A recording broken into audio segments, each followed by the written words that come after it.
Gowri's cook ട്യൂബിലേക്ക് എല്ലാവർക്കും സ്വാഗതം.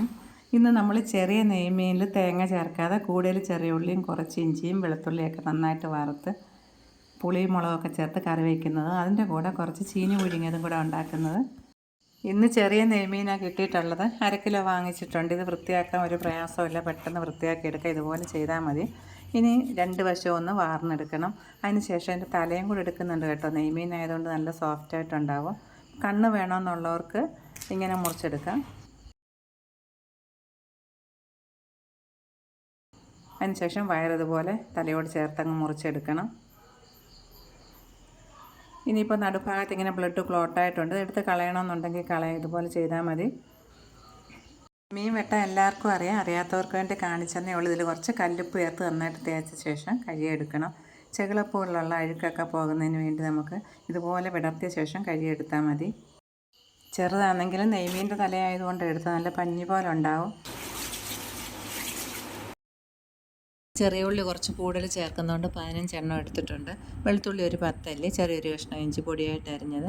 ചൂടായ വെളിച്ചെണ്ണയിലേക്ക് 1/2 ടീസ്പൂൺ ഉലുവ ചേർക്കാം. ഇനി നമ്മൾ അരിഞ്ഞു വെച്ചിരിക്കുന്നതെല്ലാം കൂടി ചേർത്ത് ഗോൾഡൻ കളർ ആകുന്നത് വരെ ഒന്ന് വറുത്തെടുക്കണം. ഇപ്പോൾ തീ കൂട്ടിയാണ് ഇട്ടിരിക്കുന്നത്. പകുതി വേഗം ആകുന്നത് വരെ ഇതുപോലെ ഇടാം. അതിനുശേഷം മീഡിയം ഫ്ലെയിം ആക്കി വയ്ക്കാം. ഉള്ളി മൂത്തിട്ടുണ്ട്. ഇനി ഇതിലേക്ക് കുറച്ച് കറിവേപ്പിലയും കൂടി ചേർത്ത് വറുത്തെടുക്കാം. വെളിച്ചെണ്ണ നമ്മൾ രണ്ടാമത് ഒഴിച്ചിട്ടില്ല. ഫ്ലെയിം ഓഫ് ചെയ്യാം. ചൂടോടുകൂടി തന്നെ 3 ടീസ്പൂൺ കാശ്മീരി മുളക് പൊടിയാണ് ചേർക്കുന്നത്. ഇതിലേക്ക് 1 ടീസ്പൂൺ മഞ്ഞൾപ്പൊടി, 1/2 ടീസ്പൂൺ ഉലുവാപ്പൊടി എല്ലാം കൂടെ നന്നായിട്ടൊന്ന് ഇളക്കി യോജിപ്പിച്ച ശേഷം നന്നായിട്ടൊന്ന് പൊടിച്ചെടുക്കണം. വെള്ളം ചേർക്കരുത്. പൊടിച്ച ശേഷം നമ്മൾ ഈ പുളിവെള്ളം ഒഴിച്ചിട്ട് ഇനി അരച്ചെടുക്കാം. പുളിവെള്ളം ഒഴിക്കുമ്പോൾ പിന്നീട് കുറച്ച് പുളി ചേർത്താൽ മതി. നല്ലപോലെ അരച്ചെടുത്തിട്ടുണ്ട്.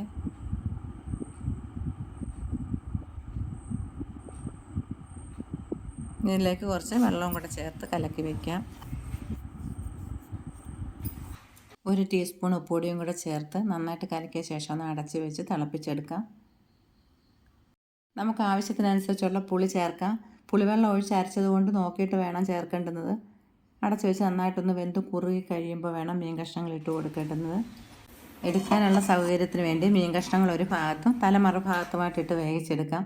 മീഡിയം ഫ്ലെയിമിൽ ഒരു 7 മിനിറ്റ് വെച്ചാൽ മതിയാവും. മീൻ തലയും കൂടെ ചേർത്ത് കറി വയ്ക്കുമ്പോൾ നല്ല ടേസ്റ്റ് കിട്ടും. നമുക്ക് വേണ്ടെന്നുണ്ടെങ്കിൽ എടുത്ത് മാറ്റിയാൽ മതി. മീൻ നന്നായിട്ട് വെന്ത് ചാറൊക്കെ കുറുകി വന്നിട്ടുണ്ട്. ഉപ്പും പുളിയും എല്ലാം പാകത്തിനുണ്ട്. നമ്മൾ ആദ്യം ചേർത്തതേ ഉള്ളൂ, രണ്ടാമതൊന്നും ചേർത്തിട്ടില്ല. ഇനി ഇതിലേക്ക് 4 പച്ചമുളക് രണ്ടായിട്ട് പിളർത്തി ചേർക്കാം. നല്ലൊരു മണവും രുചിയും കിട്ടും. കൂടെ കുറച്ച് കറിവേപ്പിലയും കൂടെ ചേർക്കാം. ഇനി ഒരേ 1 ടീസ്പൂൺ പച്ച വെളിച്ചെണ്ണയും കൂടെ ഒഴിക്കുന്നത്. എല്ലാ ഭാഗത്തും പിടിക്കുന്നതിന് വേണ്ടി ഒന്ന് ചുറ്റിച്ചൂടെ കൊടുക്കണം. ഇതുപോലെ മീനിൻ്റെ കൂടെ നമുക്ക് കുറച്ച് ചീനിപ്പുഴുക്കും കൂടെ ഉണ്ടാക്കാം. ചീനി മുറിച്ച് കഴുകി എടുത്തിട്ടുണ്ട്. കുക്കറിൽ കുറച്ച് വെള്ളവും കൂടെ ഞാൻ വെച്ചിട്ടുണ്ടായിരുന്നു. ഇനി ഇതിലേക്ക് കുറച്ച് കല്ലുപ്പും കൂടെ ചേർക്കണം. വെള്ളം നന്നായിട്ട് തിളച്ചിട്ടുണ്ട്. ഇനി ചീനി കഷ്ണങ്ങളിലേക്ക് പെറുക്കിയിടാം. അതിനുശേഷം നമ്മൾ ഒന്നും കൂടെ നോക്കണം, ഉപ്പുണ്ടോ ഒന്ന്, പോരെങ്കിൽ കുറച്ചും കൂടെ ചേർക്കണം. വെള്ളത്തിൽ ഉപ്പ് കുറച്ച് മുന്നോട്ട് നിൽക്കണം, അത്രയും മതി. കുറച്ച് ഉപ്പിൻ്റെ കുറവുണ്ട്, അതും കൂടെ ചേർക്കാം. ഇനി അടച്ച് വെച്ചിട്ട് 1 വിസിൽ വന്നത് ഓക്കെ. ഒരേ 1 വിസിൽ വന്നാൽ മതി. പ്രഷർ പോയ ശേഷം മാത്രം തുറന്ന് നോക്കിയാൽ മതി. പ്രഷറൊക്കെ കുറഞ്ഞിട്ടുണ്ട്. ഇനി നമുക്ക് തുറന്ന് നോക്കാം. ഒരേ 1 വിസിലേ വരാവുള്ളൂ. കൂടുതൽ വിസിൽ വന്നു കഴിഞ്ഞാൽ ചീനി വെന്ത് പോകും. അപ്പം വെള്ളമൊക്കെ ഊറ്റി കളഞ്ഞിട്ടുണ്ട്. ഇനി വെന്തോ നോക്കാം. നല്ലപോലെ വെന്തിട്ട് ഇതുപോലെ പൊടിഞ്ഞു വരണം.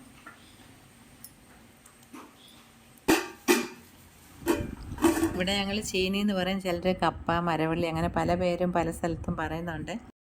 ഈ ചീനി കുക്കറിലിട്ട് 1 വിസിൽ വേകും. എല്ലാ ചീനി അങ്ങനെ ആവണമെന്നില്ല കേട്ടോ.